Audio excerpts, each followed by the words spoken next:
Hello po mga kapatid, magandang hapon po sa inyo lahat dyan. Guys, ayan po, welcome po to my channel. Ayan po, pakisubscribe and like na lang po sa aking munting channel. At pakipindutin po ang notification bell na maliit na kampana para always po kayo updated kung ako ay may bagong upload. Hello po sa inyo lahat, sa ating mga mutya-mutya, sa nangangailangan po, gusto mag-alaga, pampaswerte, pampabuenas, or gabay sa ating buhay. Iyan na po mga kapatid, sa nais po.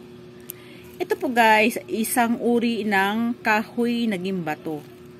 Yan po guys. Ayan po, isang malit lang po pero may gabay po yan. Yan, nakita nyo po guys, nag-blur siya kanina. May gabay po yan ang ating kahoy. Ayan po, kung nakikita nyo po, sa mga malinaw ang mata, malinaw din po makikita nila na may gabay yan. Alam nila kung ano at kung saan po. Ayan po, nakikita ko po. Dalawa gabay dyan. Ayan po, isang babae at isang bata. Ayan po guys, swerte. At meron pa isa pa. Ayan o, nagpakita pang isa dito sa taas. Ayan po guys. Isang uri ng kahoy na gimbato. Isa lang po maliit, pero ito ay napakalakas. Swerte, pamproteksyon. Ayan po guys. Ito naman po ay isa pong kristal galing pa sa kuweba ng aming or aking na kuha. Ito din po ay isa din po swerte din po.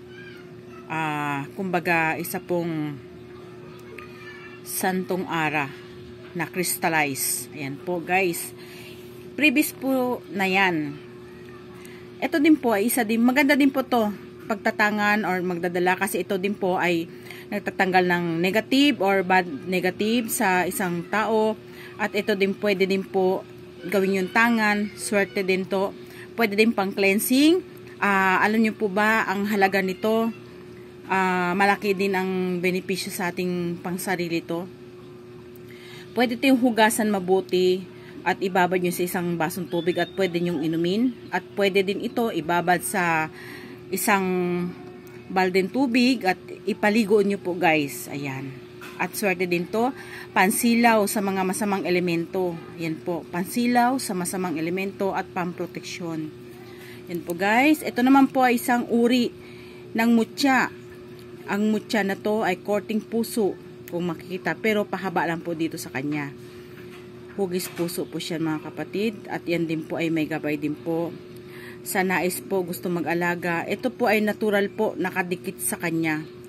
At nakikita naman po ninyo, napakaganda po. Yan guys, ito natural po yan, nakadikit sa kanya. Tila mayroon din pong mga nakadikit na ugat-ugat. Kung napapansin po ninyo, yan din po ay may gabay. At maganda din po magtanga nito. Gamitin po sa pamilya or sa mga kamag-anak na matigas ang mga puso, pampalubag loob ba, lalo na sa mga kaaway or yung mga taong ayaw sa inyo, pwedeng gamitin to pampalubag loob para kahit papaano napapansin or kaibiganin. Ayan po mga kapatid, pwede po itong gamitin din sa mga naghahanap ng trabaho, mag-apply. Ayan po guys, ang isa pong hugis puso. Hugis puso. Yan.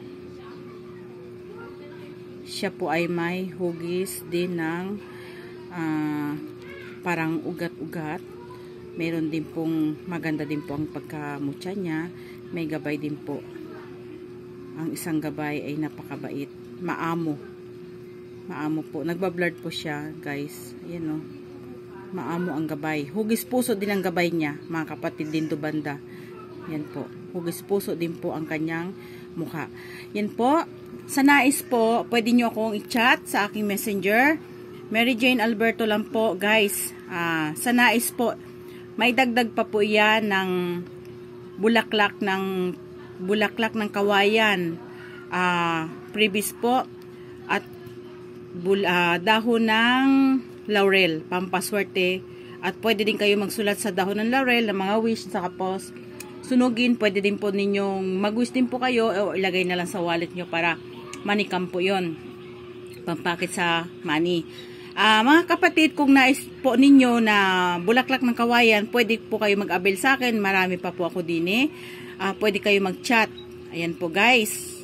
Pwede kayong mag-ano sa akin kahit kalahati, 1/4.